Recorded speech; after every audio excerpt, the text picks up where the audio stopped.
Yeah, I think you can kind of tell in my voice the way I'm speaking. I'm a bit not necessarily. I think I was just more angry. Like I didn't really experience that emotion in the competition yet.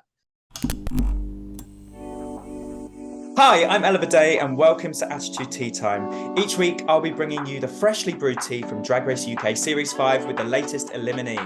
This week I'm joined by this series' lip sync assassin, DeDeLicious. Welcome to the show. How did it feel watching last night's episode? Last night's episode was really, really fab. It was just like a nice send off, and I got my little redemption moment with the comedy, and lip sync was fab. The look was fab. Yeah, it was a really high note to go out on. So I'm happy. How worried were you when you found out that it was a roast challenge? Like, were you prepared for that? Babe. I was like, a roast. Right. I was like, they have not just kept me into the semi-finals for me to go down in a burning ball of flames in a roast, but I did surprise myself and everyone else, so I'm happy about that. Yeah, because you said everyone was expecting you to flop, but do you think you rose to the challenge? Oh yeah, absolutely. I also just think like a roast where you sit there, you write your jokes, that format worked a lot better for me.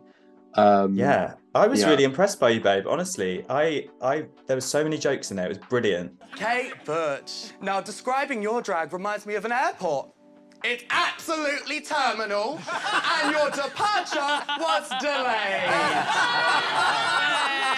Damn! Had you ever done any roasting before? I imagine with your sisters, surely you're always roasting them. Yeah, no, we always roast each other, but I don't feel it's like roasting appropriate or roasting that works on like a stage in a comedy set. I host a lot of shows, so I naturally had that thing on the mic. Not the most polished host, but I can do it. Well, I think from all the roasts we've seen, like there wasn't any of you that flopped, and that was so impressive, especially with you being so young and only 20 years old. And that leads me to my next question. Your runway, Rue loved it and I loved it, and it was a very 80s vibe, like a lot of your other costumes. So like, where does that 80s vibe come from? Because you're certainly not born in the 80s like a lot of your other castmates. Let's be honest. No, I didn't even know the 80s existed. No, I don't really know. Like out of drag, I literally look 12, and then in drag, I'm a 50-year-old woman. I don't get it. Maybe because I paint so heavy, but I'd like Dynasty, John Collins were very strong references for a lot of my looks, like the makeover, this episode. Just because it's like ultimate glam. Nowadays, modern style's a bit, simplified, clean, but I love the feathers, rhinestones, ruffles, all of it. Yeah, and I think it suits your curvaceous frame as well. Like going for that 80s over the top sort of silhouette was great. How was it being like the youngest cast member amongst some older queens who are very established, probably double your age? How was that? It was very hard because obviously I knew I was the baby of the group and less experienced, and we had a strong cast. Like the girls were fighting with each other and for the competition. So yeah, it was very daunting, but I was resilient. I held my own. If I got knocked down, I get straight back up. Sent three girls home. So yeah, you did. Yeah. Was there anyone that you bonded with straight away? Obviously, I'm sure you knew a lot of the girls when you went into that room. You're like, oh, hi. Yeah. But was there anyone you were like really drawn to from week 1, 2, 3? Who was your girl to go to? I think it not initially, but it was Kate in the end. I just like, if I was feeling a bit down, I'd just go over to her for a laugh, and then she made everyone laugh in the class. She kept the energy up. So that was Had amazing. You met Kate before? No, I had no idea who Kate was before. Same with Michael, really. I didn't know who Michael was before, but instantly she was like mother to me in the filming after the whole wig ordeal. Just pull it forward. Girl, no. No, this is not happening. This is not happening to me right now. Gotta go. Oh my God. Yeah. Michael's literally the first one there to pat my back and be like, girlie, it's fine. Like, just get up, keep it pushing, you're good. Yeah. And you made a lot of your outfits, didn't you? for Drag Race. Like, how did you learn to construct so well at 20 years old? It's trial and error and a lot of ugly, ugly bodysuits that were so ill-fitting. It's just trial and error. I've thrown a couple machines across the room. It's probably helped. Did you study it at school or something? Did you do textiles? No.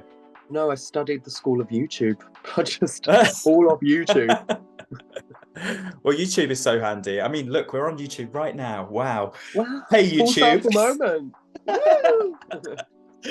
Right, the Untucked that we just watched, we knew there was drama coming from the little teaser from last week. How shocked were you by Vicki's attack on you? I kept such a professional head with some of you bitches, but girl, I'm gonna like lay it on the table. You left such a bad taste in my mouth after episode 1. I just think how you were from day 1 really did wipe my emotions with you. Okay. You're just very sneaky. Really surprised. Maybe I'm just unaware, but when I was wiping that mirror message off, I was like, oh, she's talking about Cara. I thought she was. I'm more iconic than the Cornish pasty. Love most of you. Most of you? Who the hell you referring to, bitch? No, and then when it got brought up, I think when she started to speak, I was like, and I just turned my head towards her. So I was like, this is coming. No, but everyone was gagged. The whole room was like, because after she left the message, everyone thought it was Cara, and Cara was like, oh yeah, it must be me. So like, I was taken aback when it was very pointed at you. Yeah, I mean, in all fairness, work for her. I was living for it. I was obviously like offended, but also having the best time listening to it. So I was like, yes, give me more.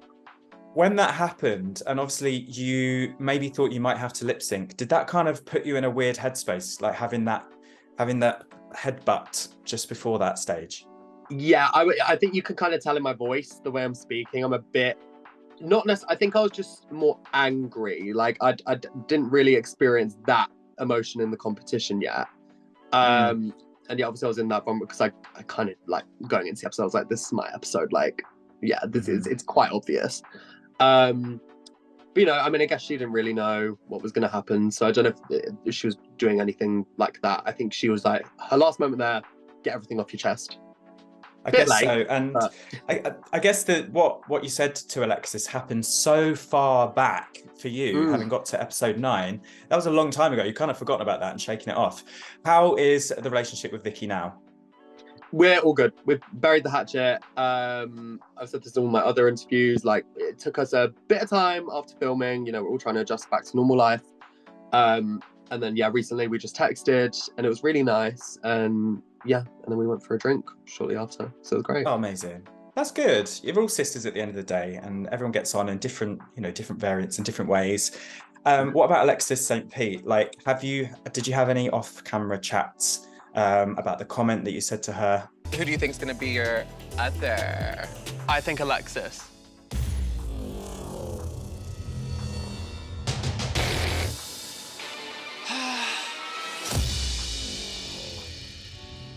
I'm that close to crying.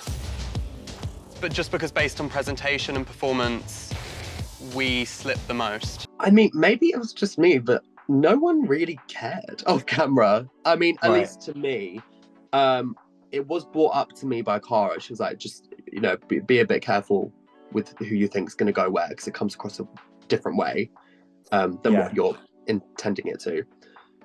But no, to me, it wasn't really a big ordeal. Even when I was saying it, I was like, I don't think I'm saying anything rash. Like, okay. So do you think they beefed up the edit with that bit just to cause some drama? Oh, yeah, it's TV. If anyone's going to say anything about anyone, they're going to put the music behind it. They're going to do the faces. Like, that's what it is. Like, I answered a question. And that's what makes me laugh. Cara asked me a question. I'm like, Alexis, everyone's like, oh my God.